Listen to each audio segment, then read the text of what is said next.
эрхийг хамгаалагчдыг хамгаалахад хүний эрхийн үндэсний байгууллагуудын гүйц үүрэг сэдвээр их олон нийтийн лексэнд хүрэлцэн ирсэн та бүхний энэ өдрийн мэндийг хүргэж мэдчилгээ. Хүний эрхийн үндэсний комисс олон нээлттэй нэг форумтай хамтран зохион байгуулдаг хүний эрхийн олон нийтийн сурал лекцийн 44 дугаар эхлэхэд бэлэн болж байна.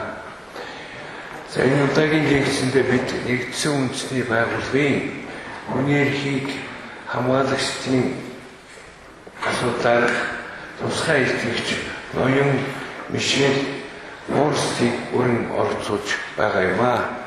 Ноён Форст нь 2000-аас 2013 онд гайд тусдах хүний эрхийн төлөв байдлын бие даасан шинжээч 2012-оос 2013 онд хүний эрхийн зөвлөлийн тусгай процедурын хорооны даргын албан тушаалыг ашиглаж байсан бөгөөд 2014 оны 6 дугаар сард хүний эрх хамгаалагчдын асуудал хариуцсан нэгдсэн үндэсний байгууллагын тусгай илтгэгчээр томилогдсон ажилласан байна. Тэр дундаа хүний эрх хамгаалагч хөгжлийн бэрхшээлтэй хүүхдүүд болон нэн ядуу хүмүүс мөн ахмад настуудын эрх зэрэг нэн чухал асуудлуудаар ариун туршлагатай юм аа. Үүнчлэн хүний эрхийн чиглэлээр олон байгууллагуудад тэргүүлэх албан тушаалыг хашиж ирсэн хүн бөгөөд тухайлбал Францын хүний эрхийн үндэсний зөвлөлт хороо хүний эрхийн хамгаалагчдын эрхийн анхдугаар чуулга уулзалт Франц дахь Amnesty International зэрэг байгууллагад ажиллаж байсныг дурдхад таалагдана. Өнөөдрийн лекцээр та бүхэнтэй хүний эрх хамгаалагчдын эсрэг үйлдвэрлэдэг хүчирхийлэл болон бусад тулгуурчгүй саад бэрхшээлүүдийн талаар ярилцаж хүний эрхийн үндэсний байгууллагууд болоод төрийн бусад байгууллагуудаас тэднийг хамгаалах зайлшгүй шаардлага гүйцэтгэх үүргийн талаар харилцан ярилцаж санал бодлоо солилцох юм аа. Энэхүү лекцийн чиглүүлэгчээр хүний эрхийн үндэсний комиссийн ажлын албаны дарга алтан гэрэл ажиллах болно. Иймд та бүхнийг өнөөдрийн лекцэндээ идэвхтэй оролцохыг хүсэж байна. Ингээд ноён Мишель Форст гойг одоо илтгэлээ өрж байна.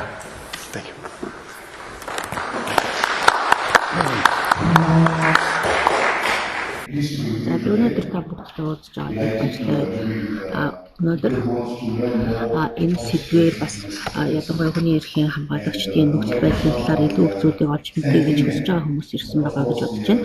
Тэр энэ боломжийг ашиглаад би Монголын хүний эрхийн үндэсний комиссоос талархлаа илэрхийлье. Мөн энэ комисстой хамтарч ажилладаг түншүүдэд намайг энэ лекц арга хэмжээндээ урьж оролцуулж байгаа талархаж байна. Ямар нэг зориулсан арга хэмжээнд.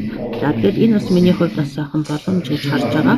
Өөрийнхөө санд бодыг та бүгдээ хуваалцмаар байна. Хүний эрхийг хамгаалах гэж хэнийг хэлхий, тэдний нөхцөл байдал ямар байна, тэднийг бас яаж хамгаалах ёстой байдгийг, үүнд бас одоо хүн бүр Монголд нөхцөлд бас юу хийж болох вэ гэдэг тухай ярих юм. За миний хувьд бол энэ удаа бол Монголд ирэхдээ бол 3 дахь удаага ирж байгаа юм. Анх би 2015 онд Монголд иржсэн. Тэгээд ер нь Монголд ирэх тутам би одоо Улаанбаатар болон бусад газруудаар одоо очих тутам бас одоо олон сайхан хүмүүстэй уулзч байхдаа их баяртай байдаг. Ядангуяа хүний эрхийг хамгаалах чиглэлээр ажилладаг хүмүүсийн тоон бас олшроод энэ хүмүүс одоо community болж бэхжиж чадчихна гэдэгт нь одоо их баяртай. Тэгэхээр би хүмүүстэй бас уулздаг. Энэ жилийн эхээр би Монголд одоо судалгаа хийж ажилласан. Энэ удаа бол намайг засгийн газар болон холбогдох байгууллагууд нь яг нэг follow up visit буюу үнэлгээ хийсэн ажилчдын дараах ажилтнууд тэр арга хэмжээ хийхийг хүссэн байгаа юм. Тэгэхээр тэр бол хүний эрхийг хамгааллын чиглэлээр ялангуяа хүний эрхийн комисс зэрэг байгууллагуудаа ямар арга хэмжээнүүдийг авах юм бол хүний эрхийг хамгаалагчдыг хамгаалах үйл явцыг сайжруулж болох вэ гэдгээр бас үргэлжлүүлж зөвлөгөө өгөх юм зорилготой байгаа. Тэгэхээр би хүний эрхийн хамгаалагч хэнийг хэлж байгаа гэдэг та бүгд сонссон байх зарим алдартай хүмүүсүүд Ганди байна, Нельсон Мандела байна, Малала, Роберто Менчу зэрэг нэрүүдийг сонссон байх. Тэр хүмүүсүүд дэлхийд даяар алдартай хүмүүстэй нэгдсэн. Энэ хүмүүсийг бид хүний эрхийг хамгаалагч гэж хэлж байгаа. Энэ хүмүүсийн амьдралаа зориулсан тэр ажил нь бол олон улсын түвшинд хүний эрхний эв төрийг хамгаалах дагуулдаг хүчин чармайлт гаргасан юм хүмүүс. Тэгэд энэ утгаар авч үзэх юм бол ер нь бид нар бүгдээрээ хүний эрхийг хамгаалагчуд мөн ер нь хүний эрхийг хамгаалагч мөн байх ёстой юм. Тэр хүний эрхийг хамгаалагч гэдэг бол үннийг хэлэхэд бол зоригтойгоор хэлж чаддаг. Тэгээд мөн тухайн улс орондоо төр засаг нь хүний эрхийг хамгаалах тэр олон улсын түвшинд бас үүрэг хүлээдэг гэдгийг нь сануулж чаддаг хүмүүс гэсэн. Тэр хүний эрхийг хамгаалагч гэдэг бол эрэгтэй хүмүүс байж болно, эмэгтэй ч болно, хүүхдүүд ч байж болно. Удамжинд бидэнтэй таардаг, хамтарч ажилладаг, суралцдаг, телевизээр гардаг хийж байж болно. Тэр хүний эрхийг хамгаалагч гэдэг бол энгийн хүмүүс. Тэгэхээр энэ хүмүүсийн хинбэ гэдэг бол заавал тэр нэр алдартай байгаагүй. Энэ хүмүүс бол тухайн улс орныхоо хүмүүсийн эрхийг хамгаалахын төлөө хийцдэг. Жишээлбэл настай хүмүүсийн эрх байна. За Грета Thunberg гэж бас та бүгд зургатаар харж байсан баг. Дэлхийн дулааллын асуудалтай их хүчтэй тэмцдэг хүн байгаа. Мөн авилгын эсрэг тэмцэгчд байна. Тэгэхээр энэ хамгаалагчдад бол өөрийн улс орны уламжлал соёл дээр суйрлаад өөрийн иргэд байгаа хүмүүсийнхаа эрхээ эдхийг нь дэмжиж тэмцдэг хүмүүс гэсэн. Тэгэхээр хүний эрхийг хамгаалагчд гэдэг хүмүүс бол яагаад хүний эрхийг хамгаалагч болсон бэ гэдгийг аваад үзэх юм бол тэд бол тухайн ажлыг эхлэхдээ нүдэн дээр ямар нэгэн шудраг бус байдал байгааг хараад төвчж чадаагүй учраас гэдэг. Эсвэл тухайн хүнд нь бас хүний эрхийн зөрчлийн асуудал тулгарсан байж болно. Жишээлбэл аль нэг газарт хүүхдүүд байгаль дөрөөслийн улмаас ус жишээлбэл хордоод түүнээс болж хүүхдүүд хордсны нүдээр харсан хүмүүс байж болно. Эсвэл ямар нэгэн тийм шүгэл үдээгч хүн байсан чинь түүний эсрэг бод бусаар гэж тэмцэж байгаа.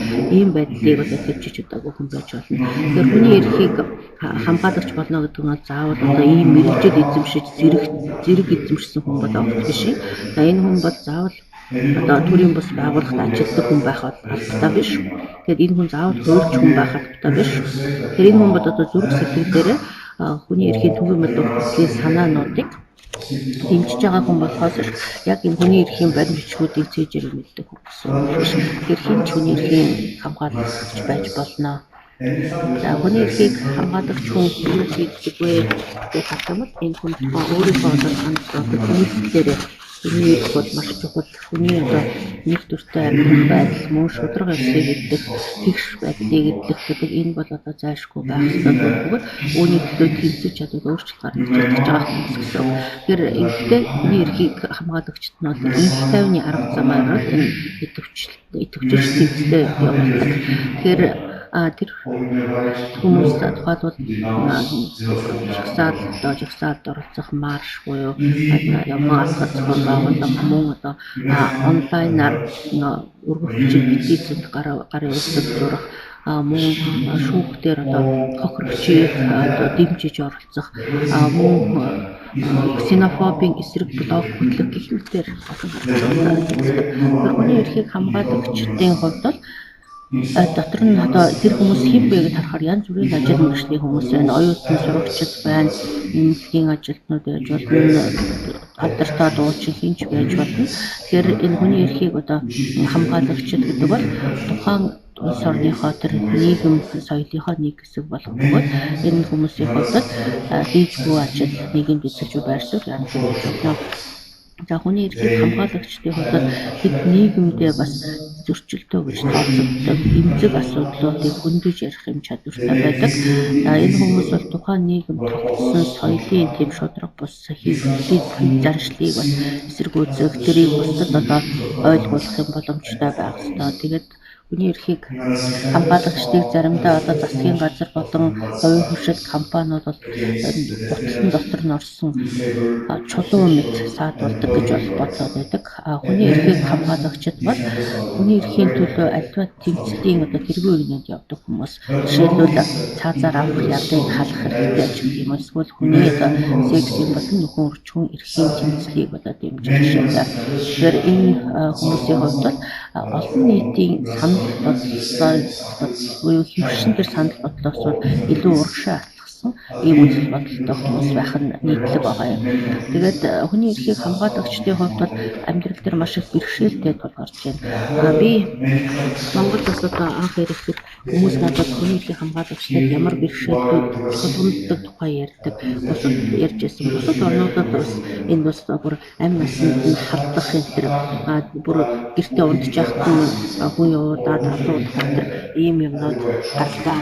Тэгээд бүр гэрүүдийнхэн хүүхдүүд замд хийлэх гих мэтээр ийм аюултай хүчирхийлэл байдал үүсгэв гэж бодож байсан.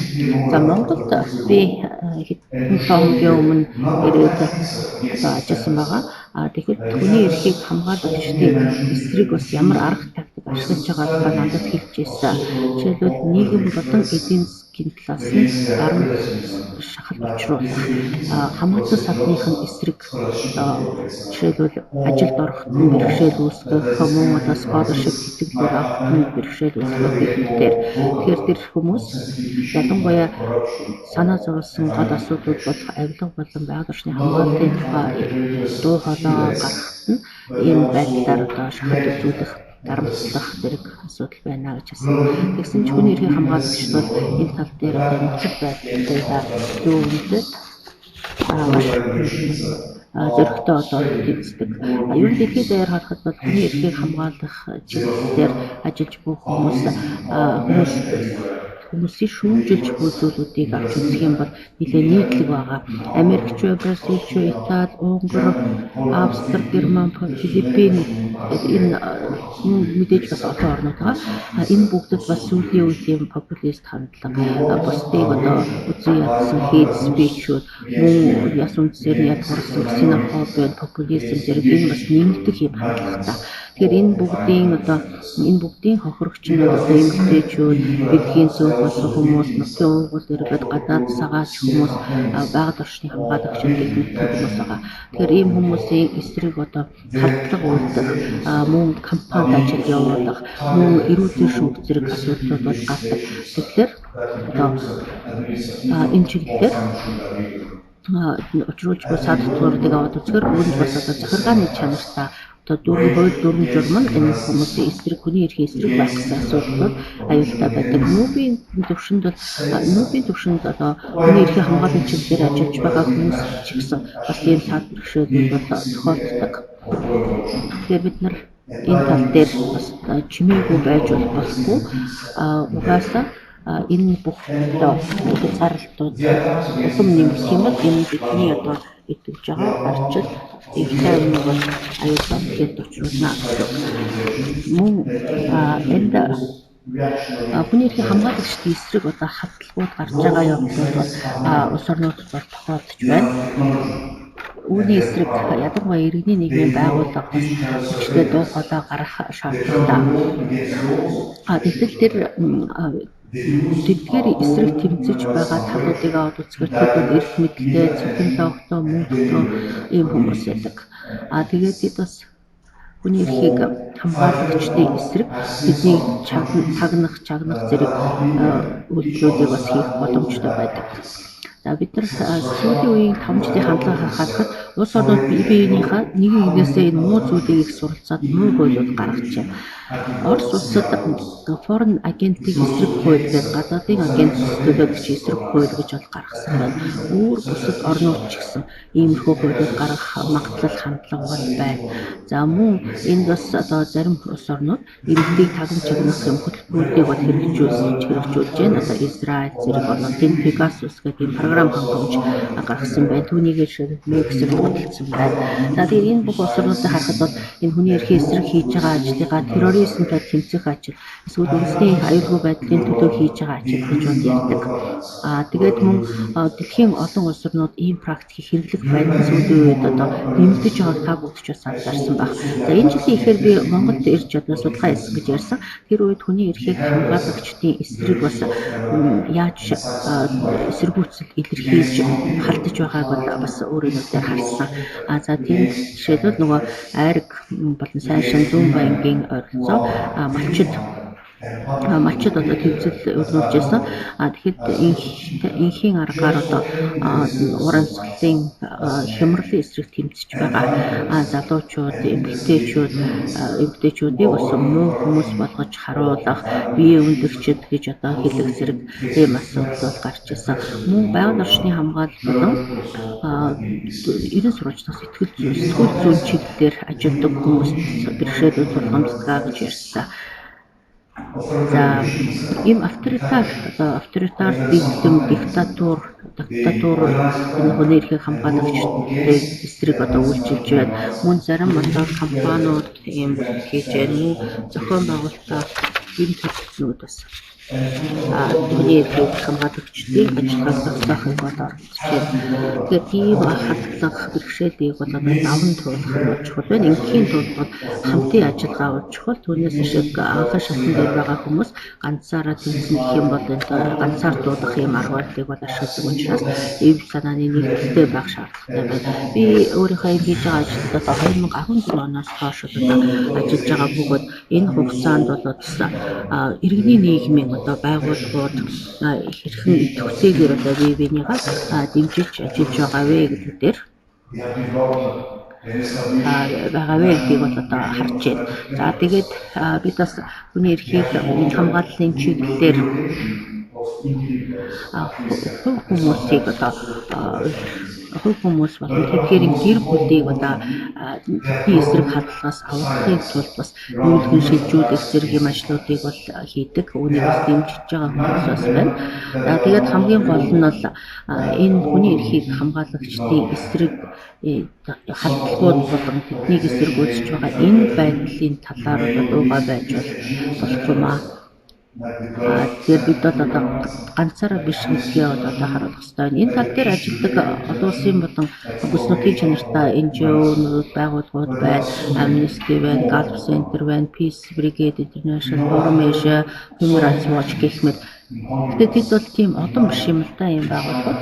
Та бүгд сонссон баха энэ хүний эрхийн активистүүд жишээлбэл Гондурас, Мали, Хятад, Кени зэрэг орнуудад энэ хүмүүст бол хандаад таны дэмжлэг байгааг бол бид аль хэдийн буугаад байсан гэж бас хэлж байсан. Тэгээ бас бусад одоо улс орнуудын хүмүүс ч гэсэн хэлдэг. Бид нар одоо энэ ажлыг хийхэд одоо frontline defender гэдэг байгууллага хэрэг байгаагүй бол аль хэдийн алуулах байсан гэж байгаа. Тэгэхээр энэ мэдээр хүний эрхийг одоо хамгаалагчдын энэ үйл ажиллагааг дэмжиж одоо хүчирхэгжүүлэх явдал чухал байна. Үүнийг ялангуяа улс орны холбогдох байгууллагууд, институтууд, мөн олон улсын болон бүс нутгийн чанартай механизмуудын хүрээнд эдгээр тэмцэгчдийг дэмжих үйл ажиллагаа бол хэрэгцээтэй юм а гэж харж байна. Тэгэхээр Европын холбоо жишээлбэл хүний эрхийг хамгаалагчдыг яаж илүү сайн хамгаалах талаар нэг удирдамж баримтж гаргасан байна. За мөн энэ хөтөлбөрийн хүрээнд болохоор тухайн хүмүүсийг одоо өөр газар шилжүүлэн суурьшуулах зэрэг дээр бас нэлээ эрсдэлтэй бэрхшээлүүд байдаг. Эдгээрийг яаж зохион байгуулах вэ гэдэг тухай бас зааж өгсөн байна. 2016 онд нэг тайлан гарсан. Энэ тайланд болохоор хүний эрхийг хамгаалагчдыг хамгаалахтай холбоотой маш чухал хэд хэдэн тийм санаачлах арга практикуудыг бол өгүүлсэн байгаа. Тэгэхээр тэнд дурдсан баримтчгууд тэр баримтчин дотор дурдсан санаануудын дотор жишээлбэл Shelter Cities гэдэг нэг санаачлага байна. Энэ санаачлагыг болохоор Галланд засгийн газар болон бусад холбогдох байгууллагууд дэмжиж хэрэгжүүлж байгаа. Тэгээ одоо бас бүс нутгуудад янз бүрийн газарт дээр дурдсан шиг ийм дэмжлэгийн арга хэмжээнүүдийг бол авч хэрэгжүүлдэг болсон байна. Shelter City гэдэг хөтөлбөрийг Коста Рика улсад 2018 оноос хэрэгжүүлж байна. Энэ бол одоо Америкийн анхны ийм хөтөлбөр болсон байна. Ubuntu Cities гэдэг энэ санаачлагыг бол энэ жил Африкт гаргасан байгаа. За тэгээд иймэрхүү санаачлагыг Аз тивд бас одоо түгээл дэлгэрүүлж болох болов гэж бас харж байна. За Монголд яагаад ийм санаачлага гарч болохгүй вэ гэж бас бодож байна. За мөн цаашдаа энэ чиглэлээр Аз тивд илүү нөгөө хүмүүсийн тухай танилцуулах, ойлгуулах, энэ хамгаалагчдыг хамгаалах, шагнах, сургалт зохион байгуулах зэрэг ийм ажлууд бол хэрэгцээтэй байгаа. 19 оны 5 дугаар сард байгаль хамгааллын чиглэлээр одоо ажилладаг баяр жаргал Гуан Сэрэнгэт баяраа гэдэг хүн бол Goldman Environmental Prize гэдэг шагналыг бол авсан байгаа. Энэ болохоор иргэсний хамгаалалтын ажлыг хөтлөв. За тэгээд мөн хүний эрхийн комисс зэрэг байгууллагууд бас энэ чиглэлийн ажилд бол их чухал үүрэг гүйцэтгэлээ. За мөн нөхцөл байдлыг бас үнэлж дүгнэхэд олон байгууллагуудын үүрэг бол их чухал байгаа. За мөн тухайн хүмүүс нэгдсэн үндэсний байгууллагын одоо хүний эрхийн одоо баримтчгууд болох жишээлбэл хүний эрхийг хамгаалагчдын тухай нүүбийн төвхөглөл гэж байна.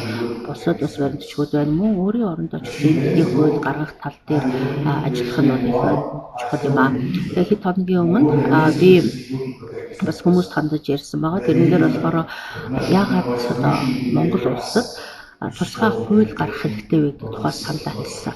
Хүний эрхийн хамгаалагчдын хамгааллын тухай хууль хэрэгтэй маа гэж хэлсэн байгаа. Тэгээд энэ тал дээр хүний эрхийн үндэсний комиссийн зүгээс бас ийм төсөл хэрэгжүүлээд тэгээд үр дүн гаргаж ажиллах юм боломжтой болов уу гэж бол харж байна. Ийм дотооддоо хэрэг хуультай болчих юм бол энэ бидний ярьж байгаа энэ ажлыг бодит амьдрал дээр хэрэгжүүлэхэд бол тусдах болох баг.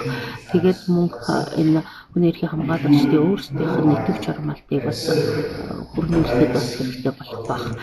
Тэгээд мөн хүний эрхийн хамгаалагчдын хүрээг өргөжүүлэхэд, олшруулахад бас хэрэгтэй болох болов гэж бодож байна. За мөн энд бид нар ямар одоо бүлэг хүмүүс эрсдэлтэй нөхцөлд байна. Жишээлбэл эмэгтэйчүүд, хүүхдүүд, хүний эрхийг одоо хамгаалах чиглэлээр ажиллаж буй энэ талуудад ямар дэмжлэг туслалцаа хэрэгцээтэй байна гэдэг энэ тал дээр нь бол байнгын үнэлгээ хийж одоо анхаарах хэрэгтэй байна. За хүний эрхийн хамгаалагчдыг хамгаалах тухай хууль болон механизмууд бол улс орнуудад бас бий болоод явж байна. Жишээлбэл Африк, Латин Америкт, Кот д'Ивуар, Буркина Фасо, Мали, Мексик, Гондурас, Гватемала, Колумб, Перу зэрэг орнуудад гарсан байна. Тэгээд мөн мэдээж орон орны хууль тогтоомжууд дээр ялгаатай харилцаа айдлууд зүйлүүд. Гэхдээ нэгэн тийм хууль гарч байгаа явдал нь хүний эрхийн хамгаалагчдын хамгааллын талыг улс орн бас анхаарлаа хандуулж байгааг илэрхийлж байна. Зарим орнууд ийм хуулийг гаргах тал дээр ярилцаад ажиллаж байгаа, төлөвлөж байгаа орнууд Нигери, Төв Азийн улс Монгол улс магадгүй Азиа анхны орн болоод ийм хуулийг бол гаргаж болох юм гэж бодож байна. Ийм хууль гаргахад бол бэлэн байгаа болов уу гэж бас бодож байна. Монголын хүний эрхийг хамгаалагчид нь бол одоо байгаа. Тэд нартай туршилж хамтарч ажиллаж байгаа энэ талууд нь бас байна. Тэгэхээр энэ гол улс төрийн хүсэлтийг мэдсэж байгаа үед одоо ийм хууль болгочихтой авах. Ягаад одоо миний хийдэг ажил ямар учиртай юм гэсэн асуулт бас гарах бах. Хүний эрхийг хамгаалагч тийм хэлцгээлагч. Тэгэхээр би энэ ажлыг хийх явцдаа би холбогдох одоо энэ сэдвээр холбогдох төрийн байгууллагууд мөн одоо өнөөдөр одоо та бүгдэд хандаад энэ талаар анхаарлыг хандуулах тэгээд хүний эрхийг хамгаалагчийн дуу фондоо одоо гаргаж тавих тэгээд шийдлэг болгоход нөлөөлж ажиллах хичээж байгаа. Тэгээд та бүгд би эхнээсээ мэдээж ихэнд бас та нар намайг таних уу тусгай илтгэгч юу гэдгийг ингээд асуусан бол бас та бүгд хариулах байсан баг. Одоогоор бол энэ тусгай илтгэгчийн үйл ажиллагаатай холбоотой 57 тусгай дүрм журам нүүбийн хувьд байдаг. Тэгэхээр энэ дүрм журмын дагуу нүүбийн хүний эрхийн зөвлөлөөс Женев дахин зөвлөлөөс ийм тусгай илтгэгчдийг бол томилдог. Тэгээд тусгай илтгэгч нь бол одоо хараат бус байдлаар хүний эрхийн асуудлаар улс орнуудад зөвлөгөө өгдөг. Жишээлбэл Камбож, Судан, Мянмар, Хойд, Солонгос зэрэг орнууд өгч байсан. Мөн тодорхой сэдвүүдээр бас одоо зөвлөгөө өгч байна. Жишээлбэл эвлэлд нэгдэх эрхийн тухай, угад иргэдийн эрхийн тухай гэх мэт. Тэгээд бид нар бас тодорхой дүрм журмын дагуу тусгай илтгэгч нарт ажилладаг. Бид юу хийж болох вэ, юу хийх боломжтой байх вэ гэж зааж өгсөн юм дүрм байна. Энэ ажил бараад 14 оноос хойш ингээд ажиллаж байна. Энэ хугацаанд бол албан ёсны айлчлалуудыг бол одоо хэд орд хийсэн байгаа. Бурунди, Монгол, Австрали, Азербайджан, Мексик, Гондурас, Молдов, Колумб, Монгол гэх ийм ажил инхээ хийхийн тулд тухайн улс орн намайг өрнө албан ёсоор. Тэгэхээр мэдээж олон орн ийм тусгай илтгэгчийг бол өөрөх сонирхолгүй байж болно. Тухайн улс орны тухай би үнэлгээ хийгээд илтгэл тавихаар түүнийг бас олон нийтэд тийм хүрхийг сонирхохгүй учраас өрөхгүй байх нь бол илбэг байна. Тэгэхээр ингэж тэгэхээр бид аль болох одоо тухайн улс орны хүний эрхийг хамгаалагчдад тулгарч буй асуудлуудыг тодорхой болгохын тулд ийм үнэлгээ хийгээд тайлбар гаргадаг. Тэгээд энэ миний энэ айлчилж байгаа явдал ч гэсэн бас нэгдсэн улсны байгууллага энэ хүмүүсийг бас дэмждэг юм аа гэж харуулах зорилготой. Тэгээд би энэ ажлыг хийгээд 5 жил ажиллаж байгаа энэ хугацаанд одоогоор 14 тайлбар гаргаж нөгөөд өгсөн байгаа. Жилд 1-2 ихтгэл гаргаж байна. Энэ тайлбараа гаргахтаа болохоор мэдээж зарим нь бол нэлийн дэлгэрэнгүй, зарим нь ерөнхий утгатай байдаг. Тэгээд би ихтгэл тайлбараа болохоор тодорхой бүлгүүдэд тулгарч буй асуудлуудын тухай бас анхаарлаа хандуулж бичдэг. Жишээлбэл энэ ганцрын болон байгаль орчны эрхийн хамгаалагчдын нөхцөл байдал гэх мэтээр. Би бас ажлынхаа явцад impunity буюу одоо хүний эрхийг хамгаалагчдын хувьд хамгаалагчдад тулгарч буй асуудлууд дээр гин буруутай этгээдүүд одоо яар шийдвэрлэхгүй үлдэж байгаа ийм асуудлууд дээр бас анхаарлаа хандуулж байна. Мөн тухайн улс орнд бас одоо зөвлөлт мөргөлдөөн гарч ирсэн улс орнуудад мөргөлдөөний дараах нөхцөл байдлын талаар мөн тухайн улс орнуудын иргэний нийгмийн байгууллагууд хүний эрхийн хамгааллын байгууллагуудад бас зөвлөгөө өгч байна. Тэгээд би энэ ажлыг хийхдээ нүүбийн холбоотой ажлын хэсгүүдтэй бас хамтарч ажиллана. Тэгээд энэ ажлын хэсгүүдийн зүгээс бас хүний эрхийн хамгаалагчдад саатар учруулж байгаа ийм нөхцөл байдал дээр одоо юу хийх вэ гэдэг талаас нь уриалга гаргаж ажилладаг. Бидний үйл ажиллагааны зарчим бол их энгийн. Хүний эрхийг хамгаалагчид тэдний гэр бүлийнхээ эсвэл иргэний нийгмийн байгууллагууд манай багийнханд Женев манай багийнханд өөрсдөө тодорхойлсон ямар аюул зам хэл байгаа тухай мэдээллийг бол өгнө. Тэгэхээр бид нар үүнээр суурлаа тухайн улс орондоо асуулга явуулна. Тэр асуулгандаа бол одоо ямар нөхцөл байдал үүснийг бол асууна. Яг юу болсон төрийн зүгээс одоо тухайн хүмүүсийн эсрэг үйлдэлээр ямар одоо мөрдөн шалгах ажиллагаа явуулсан. Цаашдаа ийм халдлага үүсгээс урьдчилан сэргийлэх үүднээс төрийн зүгээс ямар одоо ажлыг хийж байгаа ингээд тэгээ 2 сарын дотор тухайн улсын одоо төр засгаас хариугаа өгөх ёстой. Энэ асуулганд тэгээд энэ Тэр хугацаанд одоо мэдээлэлээс солилцох хугацаанд бол энэ мэдээлэлд нууцлалтай байдаг. За тэгээд нууцлалын хугацаа дуусны дараагаар олон нийтэд одоо мэдээллийг бол өгдөг. Тэгээд тайлангаа гаргана. Тайлан бол жилд 1-2 удаа гарч байна. Тэгээд бас би веб хуудсанд бол мэдээллүүдэд оруулсан байгаа. Тэгэхээр та бүгд бол Монгол Улсын засгийн газартай одоо харилцсан тэр загтал тэр одоо материалуудыг бол харах боломжтой. За мэдээж би миний одоо нүүц болцоо бас хязгаарлагддаг бас та бүгд ойлгож байгаа бах. Манай тусгай илтгэгчдийн баг гэхээр бол тийм одоо хүнтэй бол биш. Генет одоо юм жижиг баг байдаг. Тэгээд бас тусгай илтгэгч нар бас өөрсдөө сайн дурын журмаар ажиллаж байгаа хүмүүс байгаа.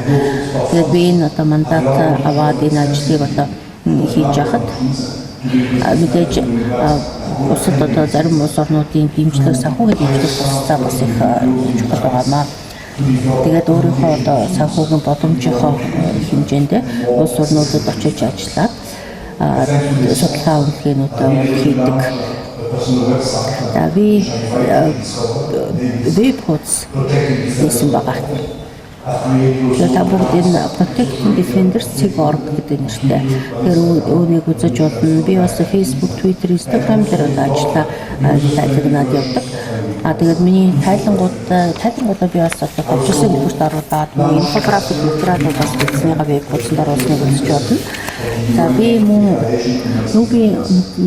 хүний эрхийг хамгаалагчдын тухай тунхаглалын 20 жилийн ойд зориулсан кампанит ажлыг эхлүүлсэн байгаа. Тэр кампанит ажлын веб хуудсанд Together We Defend.org гэдэг нэртэй. Саяхан бас манай багийнхан нүүбийн хүний тунхаглалыг 50 хэлэнд орчуулсан байгаа. Монгол хэлэнд орчуулсан байгаа. Би ингээд улс орнуудад очиж ажиллах үед нэгдсэн үндэсний байгууллагын гаргасан баримт бичгүүдийг олон улсын хуулийн чиглэлээр доктор биш хүн бас уншаад ойлгохгүй байх тохиолдол байна гэдгийг бол харсан. Үнэхээр бас тийм байгаа. Заримдаа би хүртэл ингээд нөгөө зарим бичгүүдийг уншаад ойлгоход бас хэцүү юм.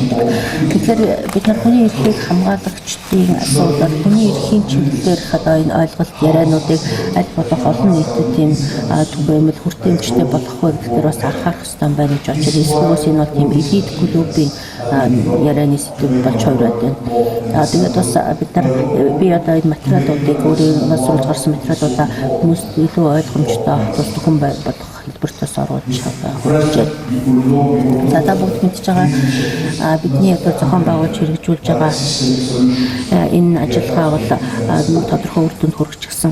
Яг хүний эрхийн хамгаалагчдын эсрэг тийм системтэй эсрэг юм халдлагуудын системтэйгээр бүр мөсөн шийдэхэд бол одоо мэдээж хангалттай биш. Тэгэхээр энэ хүний эрхийн хамгаалагчдыг одоо эсэргүүцэж байгаа тэдний эсрэг халдлага үүсэж байгаа энэ зүйлийг өөрчилнө гэдэг бол тухайн нийгэмдээ хүмүүсийн сэтгэлгээ, марк практик, сумын бүтэц зохион байгуулалттай холбоотой асуудал юм аа. Тэгээ бид бүгдээрээ л энэ тал дээр нөгөө олон улсын хамтын нийгэмийн хүрээнд тодорхой дүрм журмынхаа хүрээнд бидний эрхийн байгууллагууд болон төрийн бус олон улсын байгууллагуудаа хамтраад ажиллаж байна. Тэгэхээр бид нар одоо хамтдаа хүчин чармайлтаа нэгтгэх хэрэгтэй байгаа. Бид нар мультилатерализм олон талуудаа хамтын ажиллагааг бол бэхжүүлэх ёстой. Тэгээд бид нар олон улсын түвшинд эв санааны нэгдэлтэй ажиллах ёстой байгаа. Тэгжээж бид нар одоо эцсийн дамжсан байдлаар одоо үйл ажиллагаа явуулах боломжтой болно. Тэгээд мэдээж улс орнуудад бид нар бас дүр засагт нь урайлаг гаргадаг хүний эрхийн хамгаалалтын чиглэлээр анхаарлаа хандуулах хэрэгтэй гэж. Тэгээд энэ төвлөрсөн та бүгдийг бас өрмөр байна. Та бүгд бас энэ хүний эрхийн хамгаалагчдын нэгнийг нэгдэж ороосоо гэж хүсэж байна. Хэрвээ бид нар хамтдаа ингэж ажиллаж чадах юм бол хүний эрхийн хамгаалагчдын ажиллаж амьдарч байгаа энэ нөхцөл байдал нь аюулгүй тэгээд дэмжсэн орчин болж хувирах ёстой. Тэгээд өнөөдөр бид нар одоо дуу хоолойгоо галах хэрэгтэй байна. Бид нар хамтдаа байж энэ дэлхийг илүү сайхан болгохноо баярлалаа.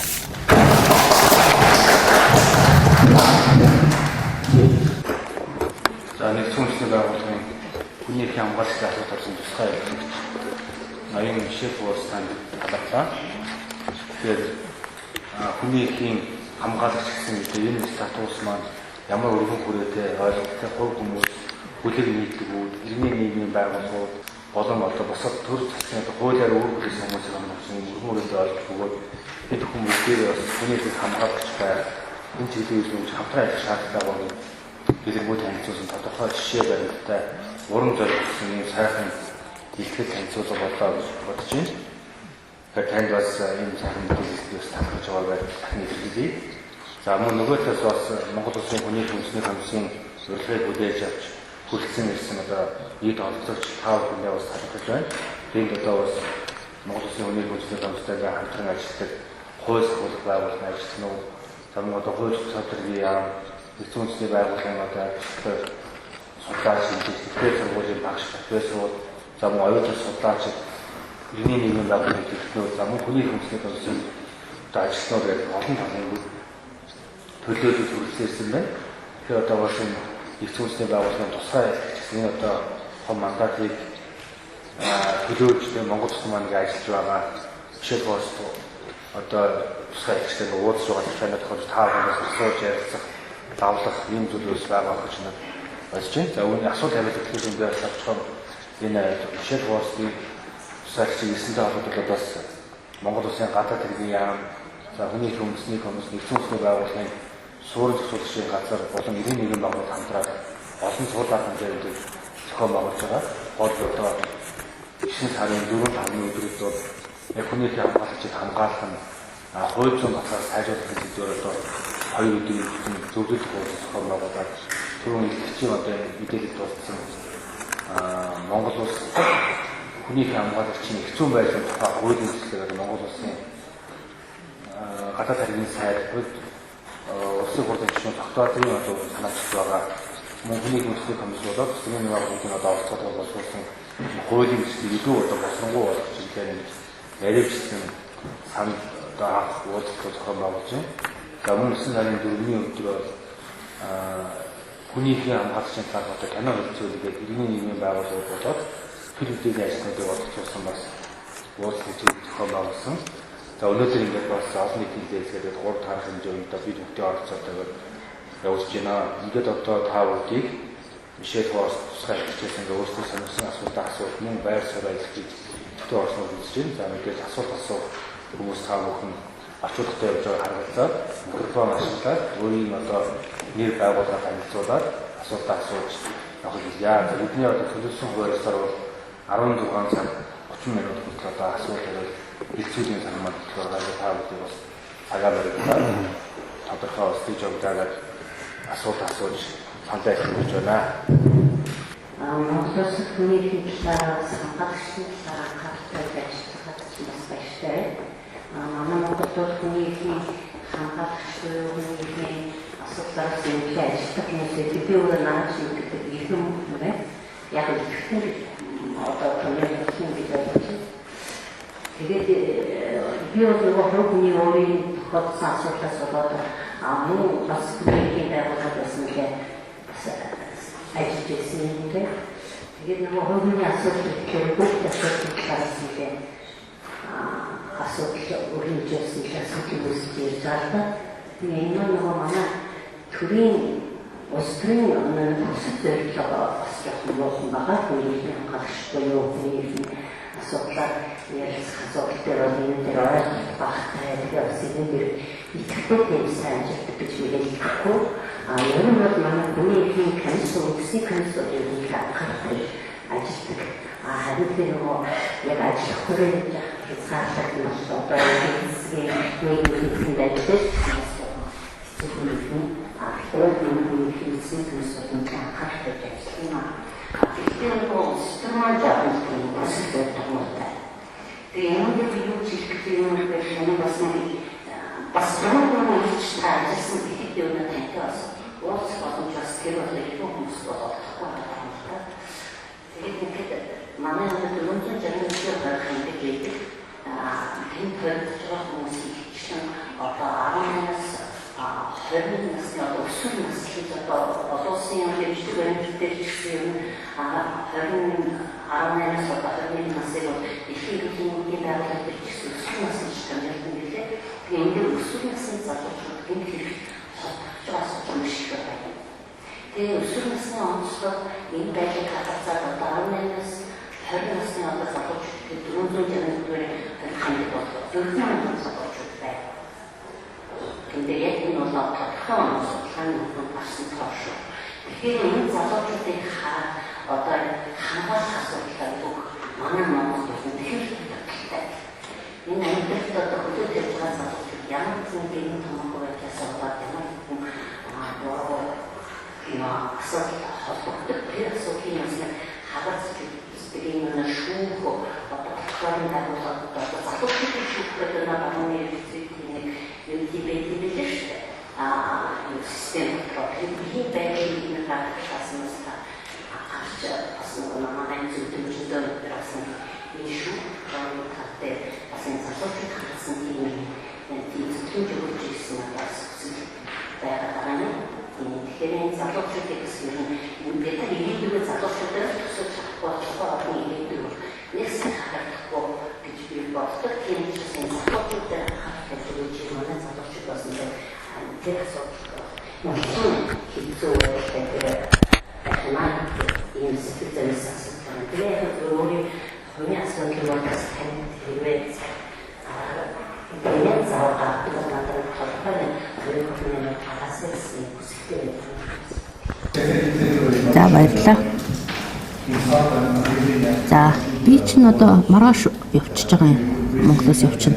Тэгэхээр энэ уулзалтын дараа нэг товчхон уулзъя гэж бодож байна. За саяны ярьсан зүйл дээр за би байнга ярьдаг. Ер нь ингээд олон тохиолдолд олон орны үндэсний байдлыг харахад бол хүмүүс хүний эрхийг хамгаалагч болно гэж бол одоо урьдчилж төлөвлөөгүй тухайн нөхцөл байдалтай ороод тэгээд өөрсдөө одоо санаачлагаараа ийм ажил хийдэг. Мексикт би нэг эхчүүдтэй уулзчихсан. Тэр хүмүүсийн одоо хүүхдүүдийг нь одоо цагтаа болон бусад одоо байгууллагууд баривчлаад ямар шиг юм хэрэг үлдээгүй багт нь одоо хорих газарт одоо хорьсон энэ тэгээд ийм асуудлуудын эсрэг ингээд тэмцэж тэгээд тэр хүний эрхийг хамгаалагчдын эсрэг бас одоо арга хэмжээнүүд авч байгаа гэсэн ийм байдлыг нь судалж байсан. Тэгээд мөн гадаадаас ирж ажиллаж байгаа одоо цагаачилж ирсэн хүмүүсийн эрхийн хамгаалалттай холбоотой бас ингэж тэмцдэг хүмүүс бас байна. Өнгөр жишээлбэл тэд тухайн улс оронд одоо ирсэн цагаачилж ирсэн хүмүүсийн эсрэг одоо хүний эрхийн зөрчил үлдэгдэж гэн гэдгийг нь гаргаж ирээд тэдний төлөө ингэ тэмцэж явж байгаа хүмүүстэй уулзж ирсэн. За Африкт бас одоо залуучууд одоо сошиал медиаг ашиглаад одоо нөхцөл байдлын тухай жишээлбэл ингээд цагдаа нар тэднийг ирж одоо баривчлаад хууль бусаар одоо хандж яана гэсэн ийм зүйлүүдийг бол гаргаж тавьдаг ийм залуучууд байсан. За мөн одоо зарим одоо шүүгчид хүний эрхийг хамгаалагч болж хувирж байгаа. Яагаад тэгэхээр тэр хүмүүс ингээ ажиллаа хийхэд нь дарамжлахад учруулах тэднийг одоо авилагчид ажлаас нь халуулах зэрэг ийм асуудал байсны улмаас ус ингэж тэмцэж болж байгаа хүмүүс байна. Латин Америкт бас нэг жишээ байсан. Тухайн хотын дарга байсан хүн ийм тэмцэгч болсон. Тэр нь болохоор тийм нэг эрх мэдэлтэй компани одоо газрын одоо маргаан асуудал үүсгээд тэгээд үүний эсрэг одоо хүмүүс ингэж тэмцэжсэн. Гэх мэтээр ингээд олон жишээнүүд байна л да. Хүмүүс яагаад хүний эрхийг хамгаалагч болдог вэ гэдэг. Энэ бол тухайн хүмүүсийн одоо нөхцөл байдал нь одоо тийм байдлыг бол одоо шаардж байгаа учраас. За залуучуудтай холбоотой одоо тэр одоо мэдээж дэлхийн ирээдүй бол залуучуудаа шалтгаална. Тэгээд Монголд ч гэсэн залуучууд ялангуяа хүний эрхийг хамгаалагч чиглэлээр одоо ажилладаг залуучууд бас орширч байна. Тэгэхээр та тэр хүмүүстэй бас уулзаад ярилцаасаа гэж хүсэж байна. Тэгэх юм бол тухайн одоо хүмүүс ив санаагаа ингээд нэгтгээд юм зөрчлийн эсрэг ажиллахад бол илүү хүчтэй болох байх. Затны амаа мөрөглөй. Ихсэн үнэтэй уучлаарай гэхээр би хоош. Асайгтай шүү.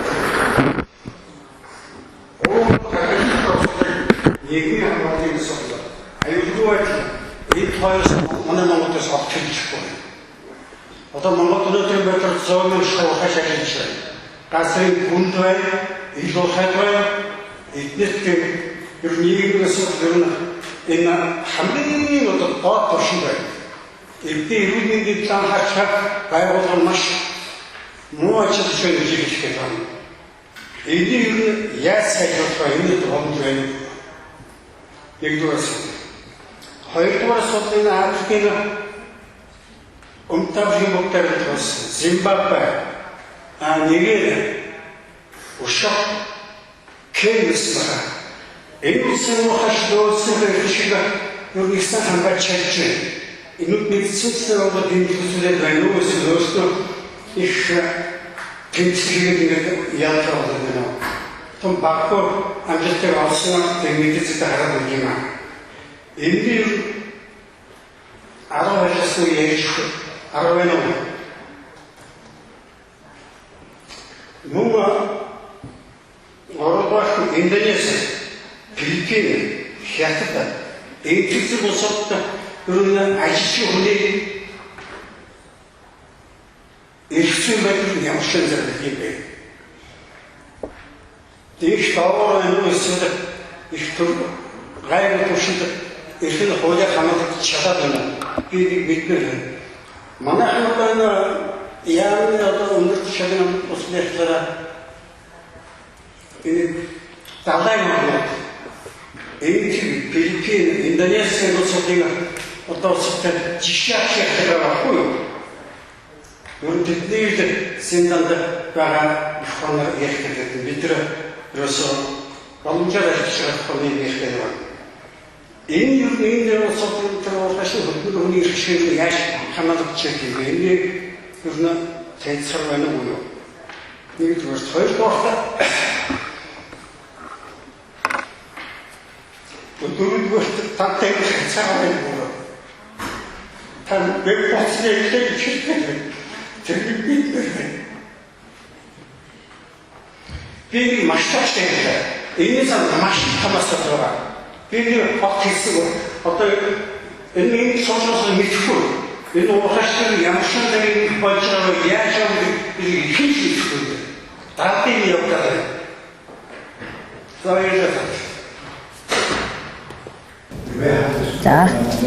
За миний одоо эрх мэдэл буюу хийж чадах ажил маань бас мэдээж хязгаарлагдмал хүний эрхийн хамгаалагчдын одоо чиглэлээр тусгайлтгч ажилладаг.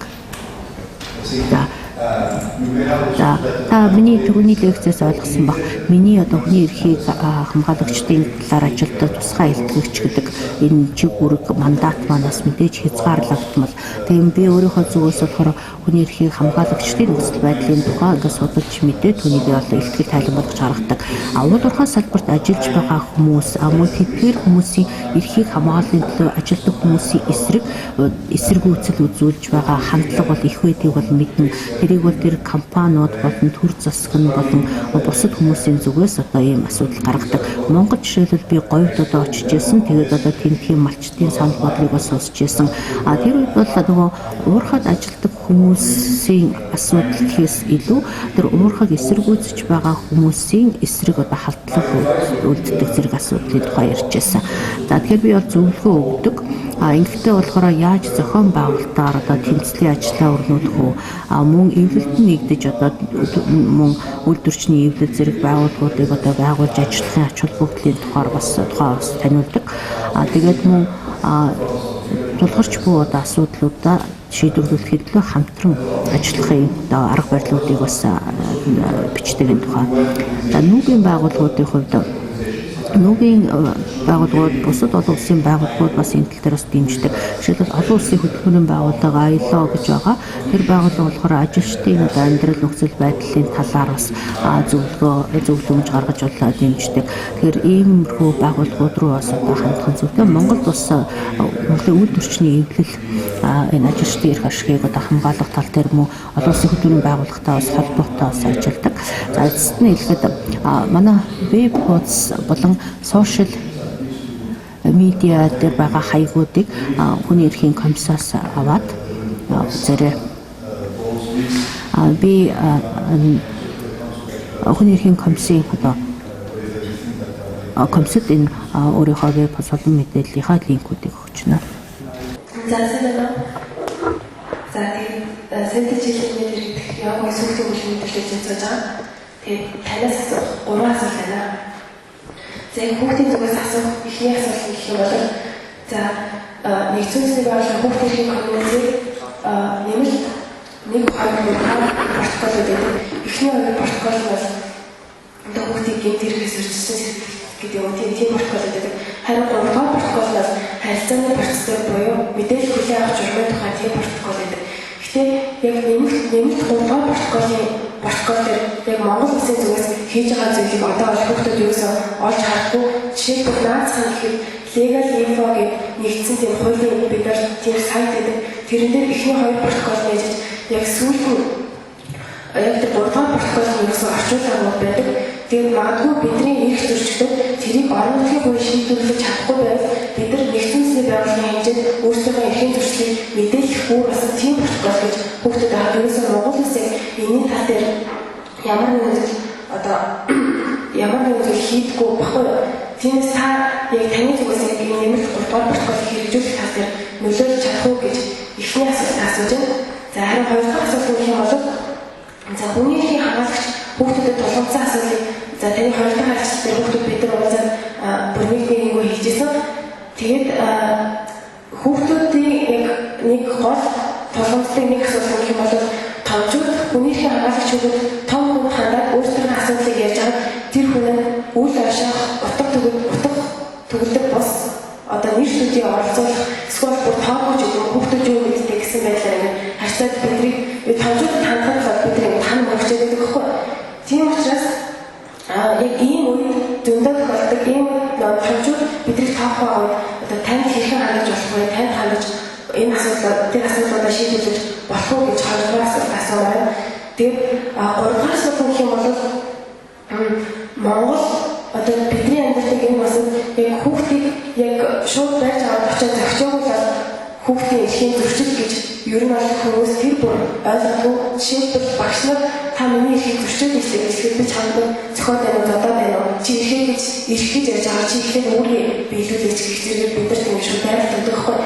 Тэгээд та яг өөрийнхөө зүгээс миний асуусан одоо тэр хариултынхаа төгсгөл одоо Монгол хүүхдийг эргэн гэж хүлээж авах тухай нэг давтаа хөө хэлээч гэж ярьна. За баярлалаа. За баярлалаа. За би өөрийнхөө танилцуулганда дурдсан байгаа. Би Монголд ингээд залуу одоо хүний эрхийн хамгаалагч нартай ингээд уулзчихсан. Тэд бас их идэвхтэй байна. Тэдний бас ингэж байгууллагууднаас идэвхтэй байна. Үүнд бас их талархаж байгаа. Тэгээд мөн тухайн улс орондоо аль болох ингээд залуучууд одоо хүүхдүүд энэ хүний эрхийн хамгаалалт чиглэлээр ингэж идэвхтэй нийлж ажилламаар байна.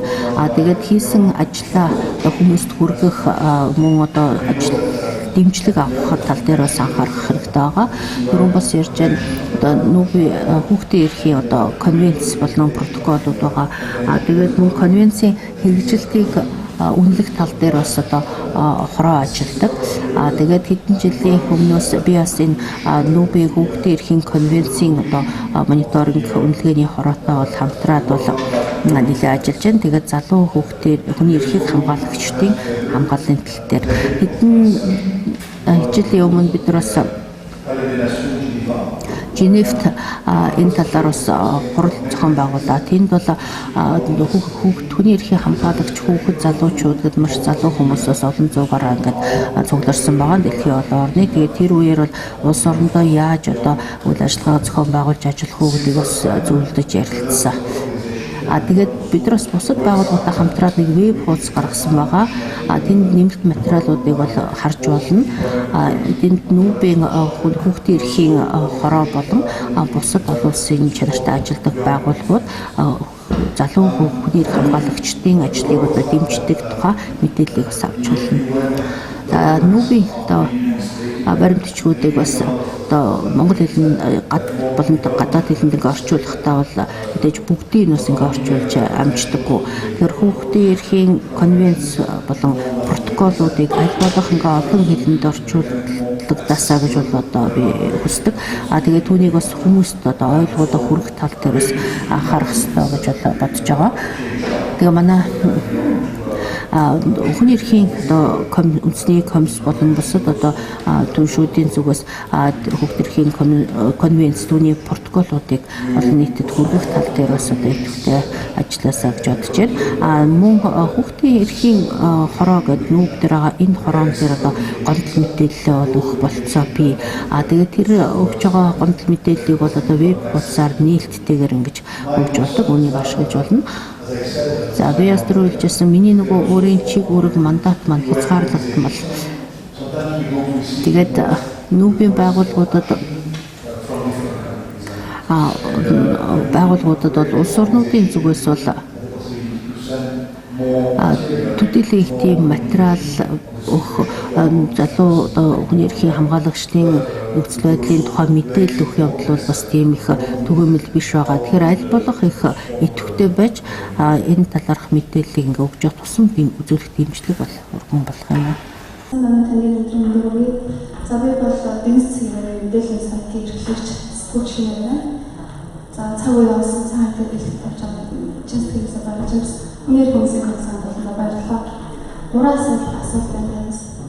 Нэгдүгээр Монгол улсад ардчлалын чөлөөний үйл явц нэлээд өдөр тийшээ хандаад байгаа. Үүний төлөвлөлт хүний эрхийн асуудлаар үг хэлэх, хэлний нийтлэх хэрэгчлээний талаар дуу хоолой болж байгаа иргэд эсвэл үед нэлээд дарамт хатанд ордог болсон.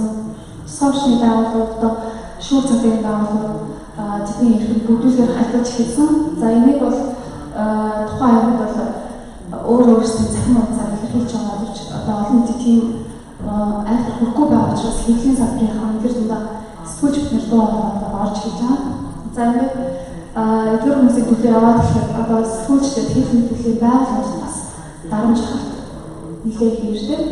За бүр амь насны зам хийх хүртлийн шалтгаан нэлээд ирсээр байгаа. Яг хин хэлбэрийн олон нийт зарлаад явах дараа нуугаад өртөв.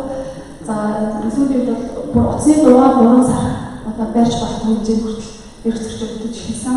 Тэгээд энийг Монгол улсад ийм асуудал байна гэдгийг та сая хэрэгчээр тайлбарлаж өгч өгчээ.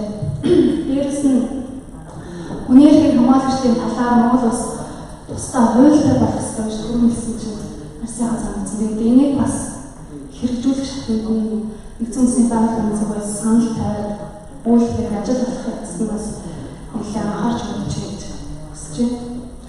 За тэгээд нүүбийн байгууллагын бас хэл мэдээллийн хэрэгслүүдтэй нэлээд хамтарч ажиллаад олон нийтэд бас энэ талаар мэдээллүүдийг өгч одоо арга хэмжээ авахд хүсэж ажиллаач гэсэн юм үстэй. Баярлалаа. За их баярлалаа. Тэгээ мэдээлэл өгсөнд тэгээд бас асуулт тавьсан баярлалаа. За тэгэхээр саяны ярьж байгаа таны хэлж байгаа энэ асуудлууд дээр зарим нь одоо миний тайланд бол орцсон байгаа. Тэгэхээр та тэр тайланг уншиж үзээрэй. Ялангуяа нөгөө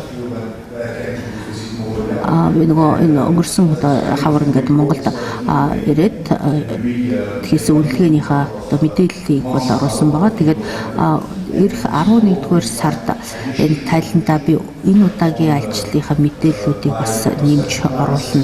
Тэгэхээр бас үзээрэй. Тэгээд нөхцөл байдлын үнэлгээг бол нэлээд дэлгэрэнгүй хийхийг бол хичээсэн. Гэхдээ мэдээж энд бол бүх зүйлийг оруулж чадахгүй гэдэг нь ойлгомжтой. Аль болох л одоо хичээж оруулахыг бол оруулахыг утсан байгаа. За би бас манай ажилтнууд бас эвлэлтэн нэгдэх санал бодлоо чөлөөтэй одоо илэрхийлэх мөн гудамжинд болон бусад газарт одоо санал бодлоо илэрхийлэх сэтгүүлчдийн эрхийг хамгаалах гэсэн сэдвүүдийг бас бид нар бас удалсан байгаа. Тэгээд өмнө нь одоо хавар ирж ажиллахдаа манад бас нөгөө эвлэлтэн нэгдэх болон үдэснийгаа илэрхийлэх эрхийн хамгааллыг хариуцсан тусгай хэлтгэгч нар байдаг. Тэр хоёр асуудлын тусгай хэлтгэгчтэй би бас ярилцаж байсан. Тэгээд бидэнд бас Монголын нөхцөл байдлын талаар илүү мэдэх шаардлагатай. Тэгээд Монголд бол одоо төрийн бас байгууллагын тухай одоо хууль шинээр гарах тухай яригдж байгаа гэдгийг бол ойлгосон байгаа. Тэгээд бид нар энд хууль ямар байвал зүгээр вэ гэдэг дээр бас манай хамтран ажиллах хэвчээ зүгээс саналаа өгсөн. За бас нэг одоо байгууллагууд хүний эрхийн хамгааллын чиглэлээр ажилладаг байгууллагууд UPR гэдэг нэг review үнэлгээнд оролцох юм боломжтой байгаа. Монгол улсын хувьд бол хүний эрхийн төрийн тухлын хэрэгжилтийн үнэлгээг тайлангаа гаргаад тэгээд нүүбийн энэ дээр бас түүнийг танилцуулж байсан. Тэгэхээр ийм одоо үнэлгээний арга зүй бас сайн ашиглах хэрэгтэй байгаа. Тэгжээж одоо ийм тэгжээж одоо дуу хоолой гаргах нь бас их тохиромжтой. Тэгээд мөн ийм UPR тайланг одоо гаргахад заавал Женевд очиод тэр тайланг өөрсдийн зүгээс одоо танилцуулах гэхээс гадна өөр бас олон улсын хамтын нэгдлийн анхаарлыг татах талаар бас мэдээлэл өгөх зэргээр идэвхтэй байх нь зөв. За би өөрийнхөө тайланг 2020 оны 3 дугаар сард нүүбийн зөвлөлтөөр танилцуулна. Тэгээд тэр танилцуулга болохоор олон нийтэд нээлттэй явагддаг. Женевт танилцуулна. Тэгэхээр тэр үед бас Женевт зарим газар хүмүүсээс байгууллага хүмүүсээс бас очих бах. Тэгээд нүүбийн веб хуудсан дээр бол энэ тайлан гарчна. Веб хуудсан дээр мөн тухайн улс орны засгийн газартай харилцсан цагт харилцаанууд мэдээлэл ордог.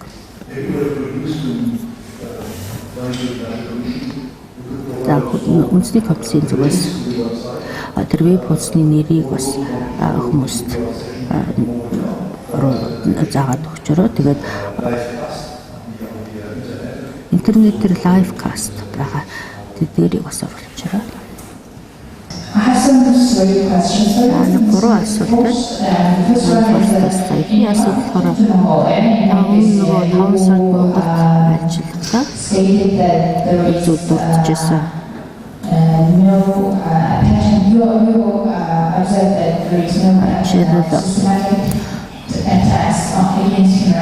Хүний эрхийн хамгаалагчдын системтэй халдлага байхгүй байна гэж хэлсэн байсан. Тэрийг тайлбарлаж өгнө. Хүний эрхийн хамгаалагчдын эсрэг системтэй халдлага байхгүй гэж бодож байгаа нь эсвэл нотлох байхгүй. Үнэлгээ нь байгууллагад байхгүй гэдэг утгаар эсвэл хүний эрхийн хамгаалагчид өөрсдөө хэлсэн байна. За хоёрдугаар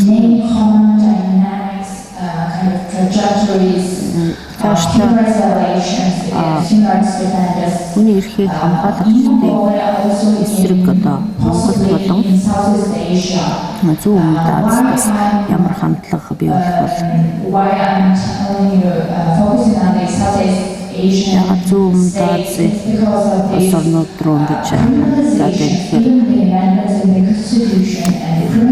тэгээд суугаад Вьетнам, Тайланд, зэрэг орнуудын эрүүгийн хуулинд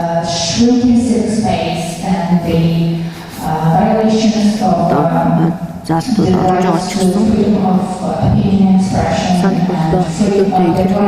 эрхчлөөний эрхчлөөс хязгаарлагдж байгаа байдлаар ажилладаг. Гурван асуулт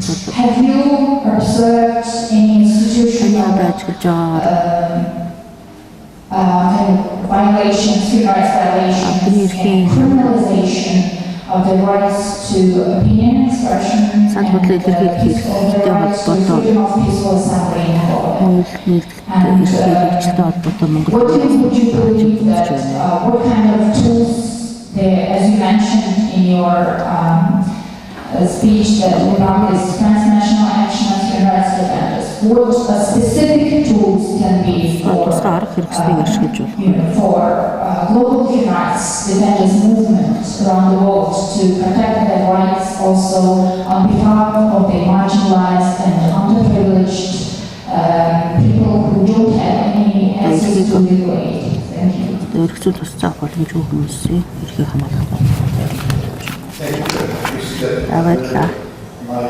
Ямар ч миний нэг өмнөх тайлан мэдээлэл уншсан гарсан байгаа нь харагдчихад байлаа.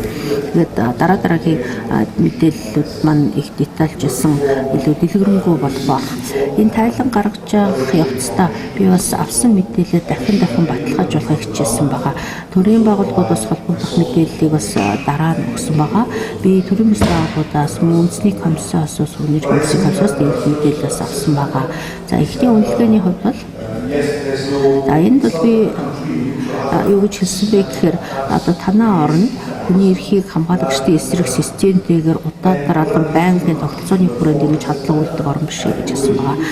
Ингэхдээ би шалгуурууд бол одоо орон бүрт яг ижилхэн байх нь зөв гэж бодож байна. Тэгээд миний өгч байгаа үнэлгээ бол тухайн орны яг өөрийнх нь нөхцөл дээр гэхээс илүү нийтлэг нэг зарчмын дагуу ингэж үнэлж байгаа учраас шалгуур маань бол нэг юм. Тэгэхээр үнэлгээд өгөлт нь бол одоо бусад бүх оронтой харьцуулсан байдлаар бол гарч ирнэ гэсэн. Тэгэхээр аль ч орны тайлан байсан тэнд би нөхцөл байдлыг үнэхдээ яг л ижил шалгуураар баримтлана. Ингэхдээ шалгуур манай 7 элементтэй. Энэ 7 элементийн дагуу одоо аюулгүй дэмжсэн тийм орчин байна уу гэдгийг нь бол үнэлж байна. Тэгэхээр тухайн улс оронд жишээлбэл хүний эрхийг хамгаалагчд нь тийм аюулгүй дэмжсэн орчинд ажиллаж байна уу гэдгийг нь энэ аргааруудаараа үнэлсэн. За Бурунди зэрэг одоо орнуудын Гондурас, Колумб зэрэг энэ орнуудыг жишээлбэл авч үзэх юм бол тэр орны нөхцөл байдал бол мэдээж хүний эрхийг хамгаалагчдын хувьд бол маш амаргүй хэцүү. Тэр орны хүмүүст бол одоо байнгын тийм халдлага орж байна. Амь насаа алдах, тэднийг хулгайлах, алга болгох, удаан хугацаагаар шугам торих ийм нөхцөл байдалтай орнууд байна. Хүний эрхийн хамгаалагчдын Монголтой харьцуулахад хамаагүй хэцүү ийм нөхцөл байдалтай орнууд байгаа. Тэгэхээр миний бичсэн тэр орнуудын тухай тайлан харах юм бол та бүгд бас деталь мэдээллийг нь авах бах. За Азербайджан жишээлбэл одоо би тайландаа хүний эрхийг хамгаалагчд нь аюулгүй тийм дэмжсэн орчинд ажиллахгүй байна гэж бичсэн. Монголын хувьд болохоор би мэдээж ямар асуудлууд байдгийг би хүмүүсээс мэдээлэл бол авч ирсэн. Жишээлбэл энэ хамгаалагчдын эсрэг халдлага байсан гэх. Гэхдээ тэр нь системтэй буюу заавал байх ёстой юм шиг тохиолддог тийм байдал бол биш байна гэж хэлээд байгаа юм. Магадгүй ийм халдлагууд бол гарч ирсэн ийм тохиолдлууд байгаа гэдгийг бол үгүйсэхгүй. Гэхдээ энд нөгөө бусад орнуудад одоо системтэйгээр одоо халддаг, улс орны тэр хүмүүсийг системтэйгээр намдаг гэсэн ийм байдал бол биш байна гэж хэлж байгаа. Нөхцөл байдлыг наривчилсан үнэлгээ хийх, анализ хийх бол тийм их хугацаа бол бидэнд бол байдаггүй. Тэгээд улс орнуудын ерөнхий ингээд нөхцөл байдлыг нь авч үзээд улс орнууд харьцуулсан гэж хэлж болно. Тэр яг өөрийнхөө очиж исэн улс орнуудтай нөхцөл байдлыг нь яг ижил шалгуураар харьцуулаад хэлж байгаа. Би энэ өөрийнхөө энэ үнэлгээ хийхдээ зарим элементүүдийг бас дурдсан байгаа. Жишээлбэл хүний эрхийг хамгаалагчдад одоо тулгардаг энэ проблем асуудлуудын тухай жишээлбэл энэ гудамжинд гарч жагсаал цуглаан хийхэд нь учирч байгаа саад тутгрууд гэх мэт тэгээд хүний эрхийг хамгаалагчдын зүгээс өөрсдөд тулгарч байсан ийм асуудлуудыг бол одоо хэлжсэн. Жишээлбэл нөгөө хотын захиргаанаас одоо зөвшөөрөл авч жагснаа гэдэг асуудлын тухай чөлөөтэй жагсахад одоо бэрхшээлтэй байна гэдэг тухай хэлжсэн. За мөн хүмүүс хэлэхдээ одоо энэ жагсаал хийх зөвшөөрлөө хүсээд бичгээ өгчөөр урдаас нь үгүй зөвшөөрөхгүй гэж хэлэхгүй боловч чимээгүй болчдөг гэдэг. Тэгээ хариу байхгүй, мэдчээр хариулт байхгүй юм асуудал байна гэдэг. Тэгэхээр тэр нь бол одоо хоригдсон гэж үзэхгүй ч гэсэн зөвшөөрсөн гэж үзэхгүй гэсэн ийм байдлыг бол үүсгэж байна гэж хэлжсэн. Гэрэнд хүмүүс жишээлбэл уур амьсгалын өөрчлөлтийн тухай ч юм уу одоо дуу хоолойгоо илэрхийлэхэд бас юм тодорхойгүй байдал байна. Эмнэлэлт нэгдэх хэрэгтэй холбоотойгоор за энэ тал дээр бол шинэ одоо хуулийн төсөл гарч байгаа гэсэн тэрэн дээр би бас одоо нэгэн анхааралтай хандж байгаа. Тэгээд эмнэлэлт нэгдэх эрхийн асуудлаар тусгай төлөөлөгчдөө бас илтгэгчтэй бас ярилцсан. Тэгээд үндэсний комиссод холбоотой байна.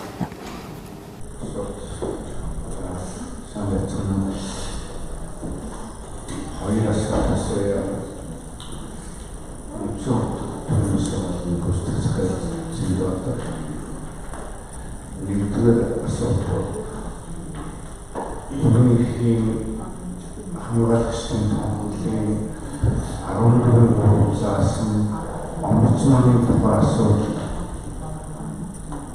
энэ байгууллагын тухай Монголд байгуулах нөхцөл ямар нэмэ хоёр дахь асуудал бол энэ хүний эрхийг хамгаалагчдын арын хамгааллын тухай ямар материалууд гарсан байдгийг болоо танаас олж анхаарал тавьсан. За Нүүбийн энэ тунхаглалын хувьд нэг омбудсманы тухай бол дурдсан байдаг. Омбудсман гэхээр эрхтэй омбудс өмнөгөл эмэгтэй хүн болж байна. Тэгэхээр энэ бол тухайн улс орны одоо ямар байгууллагууд байна гэдгээс шалтгаалаад янз бүрийн хэлбэрт байгаа. Тэгэхээр энд заавал ийм хүний эрхийн хамгаалагчдын асуудлаар омбудсмантэй болох уу эсвэл хүний эрхийн үндэсний комиссн энэ үүргийг гүйцэтгээд явж болох уу гэдэг дээр бол улс орнууд бас шийддэг. Тэгэхээр Францд болон зарим оронд бол үндэсний комиссн ч байна, омбудсман ч байна. Тэгээд эдгээр хамтраад ажилладаг.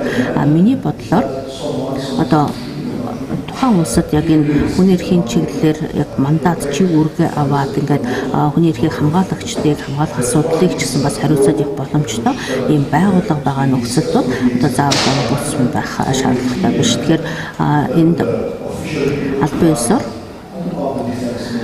ямар нэгэн байгууллага энэ хүний эрхийн одоо хамгаалагчдын хамгааллын асуудал дээр бас идэвхтэй ажиллах боломжтой байх вэ гэдэг нь тодорхой байх юм бол энэ заавал омбудсман хэлбэртэй байх шаардлагатай биш. Тэгэхээр ямар тач тэд эрхээ хамгаалуулах тал дээр энэ хамтардаг, голж ажилладаг байгууллага байх нь чухал яа. Тэгэхээр зарим оронд бол ингээд омбудсман бөгөөд хүний эрхийн үндэсний комиссн тусдаа хамтарч ажиллана, зарим оронд бол ингээд хүний эрхийн комиссн гэдэг үүргийг гүйцэтгээд явж байна. Эсвэл одоо үндэсний комиссн бол бусад байгууллагатай одоо түншлээд энэ ажлыг хийн. Тэгээд Нүүбийн зүгээс бол одоо тогтмол байдлаар энэ хүний эрхийн тодорхой баримт бичгүүдийн одоо стандарт хэрэгжилтийн чиглэлээр нь бас зөвлөгөө өгдөг үндэсний комисс болон холбоотой байгууллагууд нь тэгээд тэр одоо одоогийн байгаа институт байгууллага хэр одоо тохиромжтой оновчтой байна гэдэг дээр бол үнэлгээ өгдөг. Монголын үндэсний хүний эрхийн комисс болохоор А гэдэг одоо дүн авсан байгаа нөгөө үнэлгээгээр энэ одоо A гэж үнэлгээ авна гэдэг бол тухайн байгууллага өөрийн орондоо баш идэвхтэй үр гүйцэтгэж байгаа гэдсний үнэлгээ байгаа. Тэгэхээр би одоо үндэсний комиссд бас бас баяр хүргэж байгаа юм. Тэгээд үндэсний одоо байгууллага нь ялангуяа хэрэг Монголд ийм хүний эрхийн хамгаалагчдын хамгаалах тухай хууль гарчих юм бол үндэсний комисс энэ ажлыг ингээд хэрэгжүүлэх тал дээр өөрийн боломжоо ашиглаад ажиллаж болж чадах бол гэж бодож байна. За ямар материалууд авч болох вэ гэхээр за Нүүбийн тунхаглал байгаа нөгөө хүний эрхийн хамгаалагчдын олон хэлэнд орчуулагдсан байгаа. За би гол нь энэ одоо баримт бичгүүдийг аль болох олон хүн мэддэг болоосоо гэж бол бодоод өөрийн веб хуудсыг нээсэн. Тэгэхээр миний веб хуудас руу ороод үзэх юм бол нэлээд хэд хэдэн материалууд байгаа. Тэгээд бас зарим тайлан материалуудын Нүүбийн материалуудыг ойлгоход хялбаршуулсан хэлбэрт оруулаад бас тавьсан байгаа. Тэгэхээр тэрийг та бүгдээс ингээ ашиглаж болно. Мөн энэ миний чиг үүргийн хүрээнд бас янз бүрийн хийсэн ажлууд байгаа. Тэгэхээр веб хуудас руу ороод үзэх юм бол хүний эрхийг хамгаалахтай холбоотойгоор боловсруулсан материалуудаа янз бүрийн хэлэн дээр тавьсан байгаа. Монгол хэлэнд орчуулсан бас материалууд байх ёстой. Мөн шаардлагатай гэж үзэж байгаа баримт бичгүүдийг бас дараа нь монгол хэлэнд оруулах тал дээр бас ажиллаж болно. За тэгэхээр бидний бас олон хэлэлцийн дараа сонирхолтой байдлаар явж байна. Олон талын одоо төлөөлөл хүмүүс нэгэн сонирхолтой өргөн бүрийн асуудал хийж байна. За миний зүгээс зарим зүйлээр нэмэлт бодуулах хэрэгтэй бас зүгээр зөв болов уу гэж бодож байна. За тэгэхээр бол яг хүний хамгаалагчийн асуудал Монгол Улсын хүний хүмүүсийн комиссийн нэгэн байгууллагатай хамтраад жил хагасгаар хугацаанд хуулийн төслийг одоо өөрсдийн санаас гаргаж боловсруулаад за хууль санаачлагчийн тухай Монгол Улсын хурлын хүний төлөвийн дарга байсан дараагийн ажлыг асууж байгаа бол зөвхөн улсын хурлын гишүүн хууль санчнуудын хуулийг батлуулж энэ хүсэл тавьсан. За өөрөөр зөвхөн одоо гишүүн маань энэ хуулийг батлуулахаар мэдээлэл хийж байгаа. За өөрөөр хэлбэл сая энэ 19 он Монгол Улсын засгийн газрын хуулиараа одоо цаасан байдалтай. Тэгээд маань юу гэхээр одоо тэр хүний хамгаалалттай холбоотой бас яг дөрвөн журмуудыг тодорхой болгоё. Сүүлийн тусгай хэвчээ хариулт гэж байгаа. Хүний хамгаалагчдын асуудлыг хариулсан тусгай хороо гэж байх хэсэг. Тэр нь байвал одоо хүний хүнсний комиссын дэглэл байх нь зөв үгүй юу? За энэ байдлаас үүдэлтэй одоо бусад төсвийг болоо санхүүгийн хүний нөөцийн ямар өөрчлөлт шаардлагатай вэ? Хэн төсөвтэй юу? Тодорхой болох шаардлагатай гэсэн байдлаар цаасан байгаа. Одоо хууль зүйн яамны зөвлөж үйлчлэлийг одоо яг одоо засгийн газрын тавьсан дээр одоо хуралдаанаар гарсан тэмдэглэлийн үрийн асуудлуудыг одоо илүү оромжтой болсон болгох чиглэлээр тодорхой санхүүгийг иргэний нийгмийн байгууллагатай холбоотой байгуул төсвийг зөвлөсөн болоо дахиад энэ 2019 оноос батлаад дахин засгийн улсын хурлын дээр хилцүүлэхээр өргөн барина гэсэн юм тогтоо байгаа. Түрүүн бас үе дуудчихсан тийм яг тусгай ажилласан талбартай байгаа. Яг энэ хуулийн төслүүдээр ингээд хуулийн төслүүд босоосон ажлын засгийн гишүүд хүний хүмүүсийн ажилтнууд намын нэгэн байгууллага болоод бусад төрийн байгууллагын орцоотой хоёр өдрөө зөвлөх процессыг яг одоо энэ үзэл баримтлал ойлголт нэр томьёо ямар одоо байдлыг үүднтэй асуудал гэдэг яриадсан хилцүүлгээр нээж байгаа. За энэ дээр өндөр тусгай ажиллагчийн зүгээс болоод одоо тааж байгаа нэгцүүлсэн байгууллага хүний хідэл комсарын газрын ажиллагааг үзүүлэх экспертийн төвшнөөс өглөөгөө туссан. За мэдээж хуулийн төслийг одоо ингээд олон талуудын санаачсан байгаа бас ингээд олон илүү нээлттэй болгоод хилцүүлэх тааруулын саналын явдлуудыг бас хөрвүүлж хийнэ. За мөн бас хүний хүнсний комиссод нөгөө жийдгүүр Монгол улс дахь хүний шүүмийн байдлыг хэлэх гэж боловсруулаад улсын хөдөлгөөн барьдаг. Хүний асуудал бас хандлагууд тийм ээ шийдвэр болов шүүмгөрдөг бол манай байгууллага үзсэн юм байна.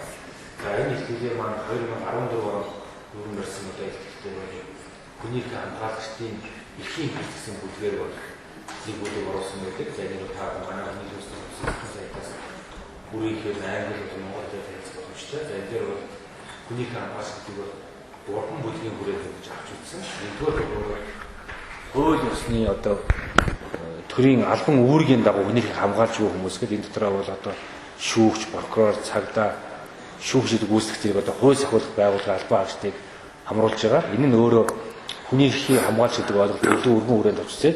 За тэр хүмүүсээс үйл ажиллагаа хийх явцдаа зөвхөн одоо хорих, цагдах гэдэг ийм хандлагаар бид бас хүний эрхийг хамгаалж байгаа ажлыг одоо яг мэргэжлийн хувьд, ажлын зорилгын хувьд хийж байгааг дутгаар тэр хүмүүсийг бас одоо өөрийнхөө ажлын арга барилаа илүү хүний эрхэд ээлтэй, хүний эрхийг хүндэтгсэн байдлаар хийх тэр ухамсарын гэдэг юм уу мэдлэг ойлголт хандлагын өөрчлөлтийг авч явах гол төлхөр болсон гэж үздэг. Ялангуяа тухайн үед судалгаа хийж хад бол шүүгч, прокурор, цагдаагийн байгууллагын ажлуудын зүгээс бол яг энэ бид бол хүний эрхийг хамгаалагч юм байна гэдэг зүйлийг бол маш их зөв ойлгож одоо яг энэ талаасаа бид ажил үргээ хийх ёстой юм байна гэдэг ийм хандлагын бас өөрчлөлт гарч ирсэн нэлээд сайн давуу тал болсон гэж үздэг. За нөгөө талд нь бол яг одоо магадгүй сонгодог хүний хамгаалж хэлж болохоор яг иргэний нийгмийн байгууллагууд ажиллаа тийм ээ.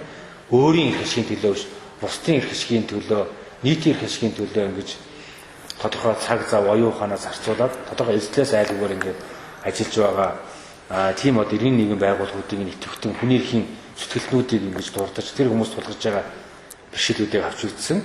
За 3 дугаарт нь яг энэ хэвлэл мэдээллийн байгууллагын ажлын буюу одоо сэтгүүлчдийг бас хүний эрхийн хамгаалагч юм уу гэдгийг онцолж авсан. Тэр хүмүүс бас яг энэ иргэдийн одоо мэдэх эрхийг хангахын төлөө мэдээлэл авах эрхийг хангахын төлөө бас ажиллах явцад нь тулгарч байгаа бэрхшээл саадууд байна гэдэг бас хараад авсан. Мэдээж эндээс бол ямар ч гэсэн одоо энэ бүгдийн цаана гол зүйл юу гэхээр хүний эрхийг хамгаалагч асуудал Монгол улс бол ингээд тусгаалсан хууль тогтоомжууд байх нь зүйтэй юм байна гэдэг дээр бол талууд бол санал нийлж байгаа. Хамгийн гол энийг одоо яг энэ засгийн газар болоод одоо улсын хууль тогтоогчдод одоо зөв ойлгуулж дэвтний дэмжлэгийг авах замаар энэ хүний эрхийн хамгаалагчдыг хамгаалах хууль эрх зүйн орчныг бүрдүүлэх замаар юм тогтолцоог бий болгож чадах юм бол нэлээд том ахиц гарна гэж үзэж байгаа. Энэний цаана бол ерөөсөө нөгөө хүн бүр бол хүний эрхийн хамгаалагч байх ёстой юм а гэдэг нь үзэл санаа бас одоо ингээд бид хүмүүс ялангуяа энэ түрүүн бас асуудал шилжиж ялангуяа хүүхд төсвөр үеийнхэн тийм ээ залуучуудын бүлэг за ингээд байгаль хамгаалж гэдэг юм сэтгүүлч гэдэг олон төрлийн бүлгүүдийг бас оруулах боломжтой байгаамаа гэдэг хэлье.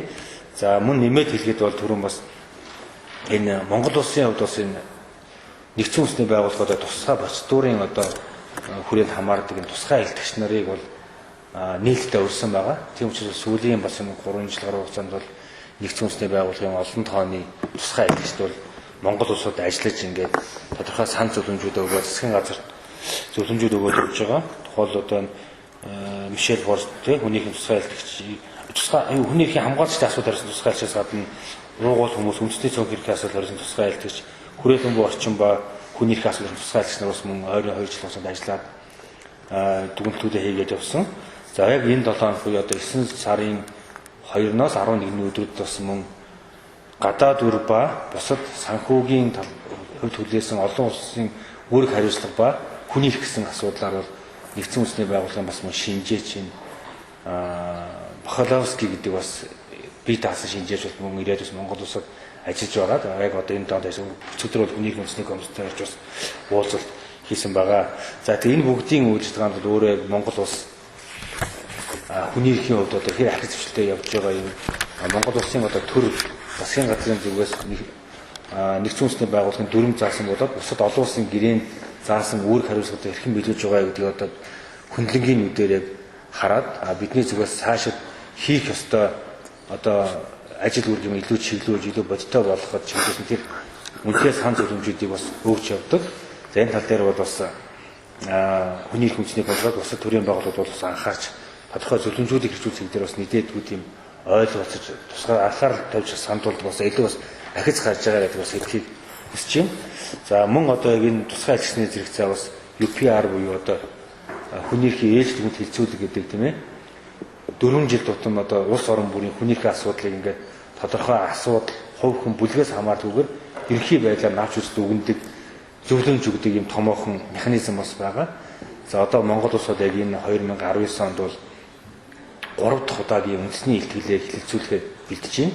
Тэгэхээр энэ дээр бол одоо ялангуяа эхний ээлжинд одоо 10 сарын 19-ний өдөр бол Монгол улсын хүний эрх үндэсний комисс өөрөө хараат бас бие даасан байгууллагын хувьд өөрийн одоо илтгэл хөндлөнгийн илтгэл мэдээлэл өргүүлнэ. За нөгөө талаас нь иргэний нийгэм байгууллагууд бас мэдээлэл өргүүлэхийг бэлдэж байна. За 2020 оны 1-р одоо улиралд засгийн газрын зүгээс бас өөрийн одоо тайлангаа 3-р үндэсний 3-р тайлангаа босруулж бас нэгдсэн үндэсний байгууллага хүний эрхийн зөвлөөр хэлцүүлэх гэдэг явж байгаа. Энэ бүгд бол өөрөө яг энэ олон улсын одоо хамтын нийгэмлэг юм тийм Монгол улс хүний эрхийн талаар ямар үр хариуцлага хүлээсэн бэ? Ямар төвшөнд явж байгаа вэ? Цааш түүндээ анхаарах хэрэгтэй гэдэг зүйлээ бас харж үзэх илүү одоо олон зүйлийг хийх хэрэгтэй юм олон хэлцээс зэрэгцээд явж байгаа маа гэдэг бас та бүхэнд мэдээлэл болгоод дурдъя гэж бодож байна. За мөн түрүүн одоо тусгай илтгэгчийн энэ асуулт хариулт дээр явж ирсэн одоо хүний хамгаалалттай холбоотой мэдээлэл болоод энэ захим сайтын зэрэг мэдээллүүдээс бид илүү одоо нэгтгээд мэдээлэл болгоод бас комиссийн захим сайтн дээр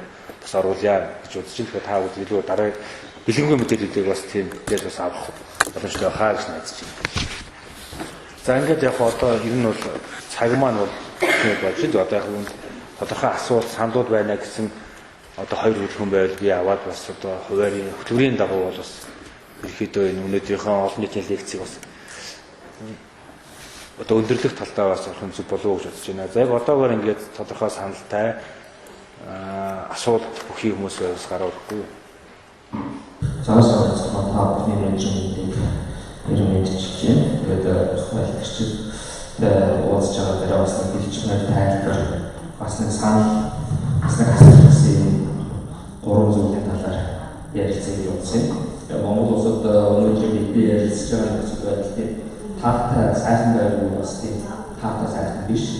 Бас бүр тартагтай тулцсан тийм юм нөхцөл байдал үүссэн бас тийм биш. Тэгээд одоо бас бондод төвшин өнөөдөр энэ бондод төвшөнд яваад байгаа маа гэдэг тайлбар хиймээр. Тэгээд хүний эрхийг гээ хамгаалах холбоотой энэ эрх хамгаалагчдын хамгаалалтай холбоотой одоо ямар зүйл шаардлагатай байна гэдэг миний зөвлөмжлүүд туслаад өгвөл бас санал гэж хэлж байгаа. Туслаад өгч хүсэж байна. Энд юу вэ гэхээр энэ мэдээлэл авах хэрэгтэй нээлттэй болох дээрээс нь алтан тушаалтнуудын дур зорилгыг хязгаарлах талаар зөвлөмжлөд туслаад.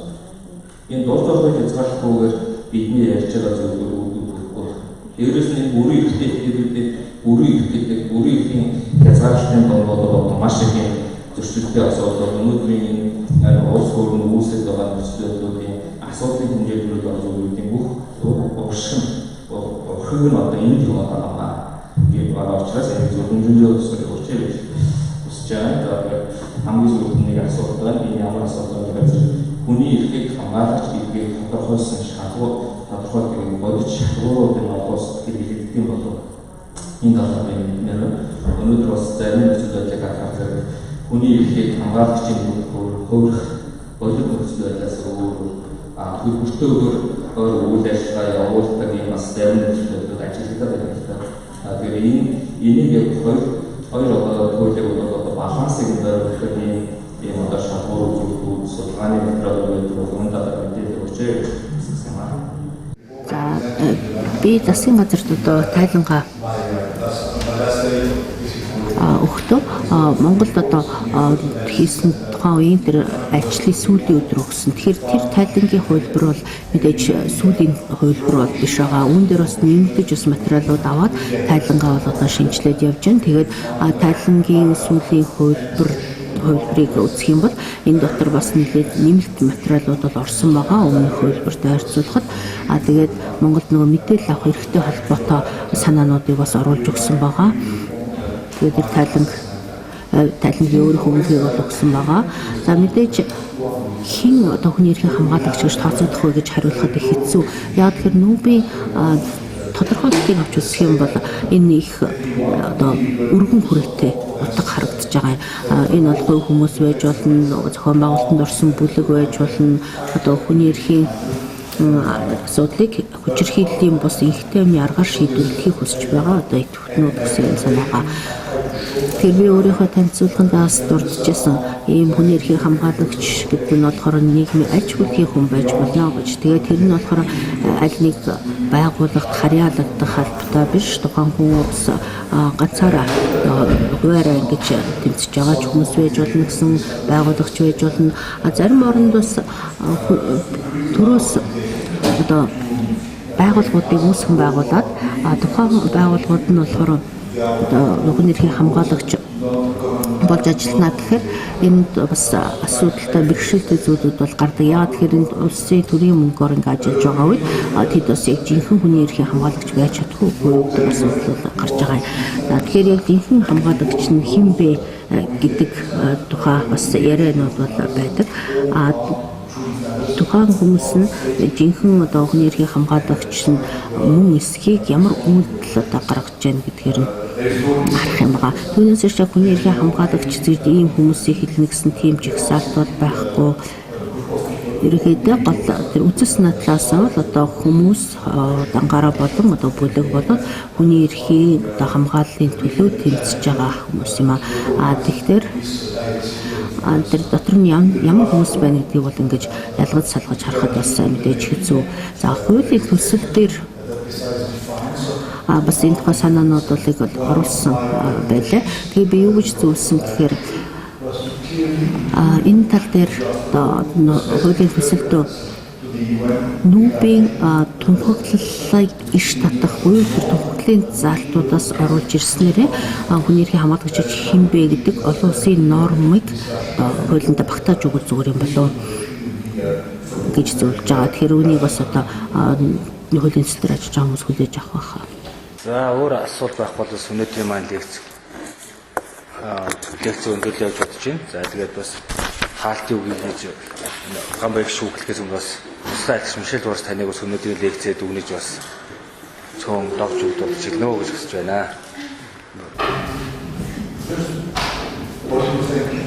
Би бол өөрийнхөө зүгээс намайг ингэж лекц тавих боломж олгож өгсөн талархаж байна гэдгийг хэлье. Тэгээд Монгол Улсын засгийн газарт бас намайг урьж одоо ийм үнэлгээ хийлгэж байгаад бас баярлалаа.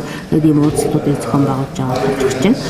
Тэгээд манай одоо офисын хүмүүс бас ирсэн байгаа. Хүний эрхийн одоо комиссийн офисын тэгээд бид бүгд ингээд цаашдаа ч гэсэн Монгол улсад ингээд хууль гаргах тал дээр тэгээд мөн норм стандартуудыг одоо дагаж өмөрдөх тал дээр холбоотой байж зөвлөгөө хөгж ажиллах болно. Ялангуяа тэр шинээр одоо хууль гаргах явдлыг бол их чухал зүйлээ гэж бол өөрийнхөө зүгээс дэмжиж байгаа.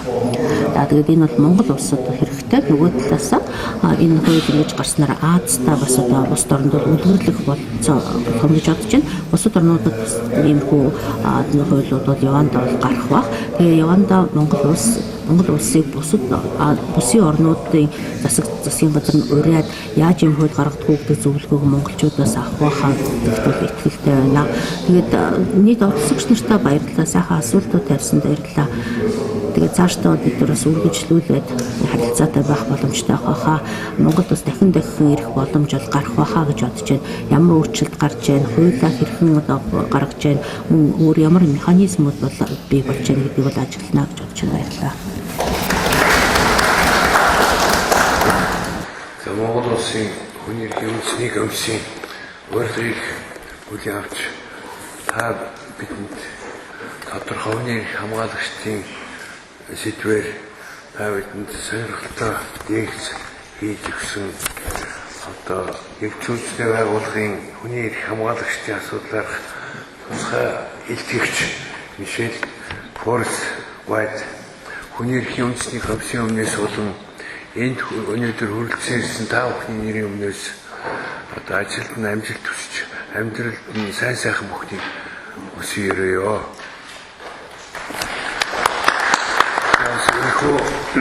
Баян Форст-Вайт бичлэн уулзж байгаа та энэ завшааныг ашиглаад Монгол улсын хүний эрхийн комиссараас Монгол улс дахь хүний эрхийн комиссийн 17-18 дахь илтгэлийг болон бас жижиг дурсгалын зүйлийг гардуулахыг зөвшөөрнө.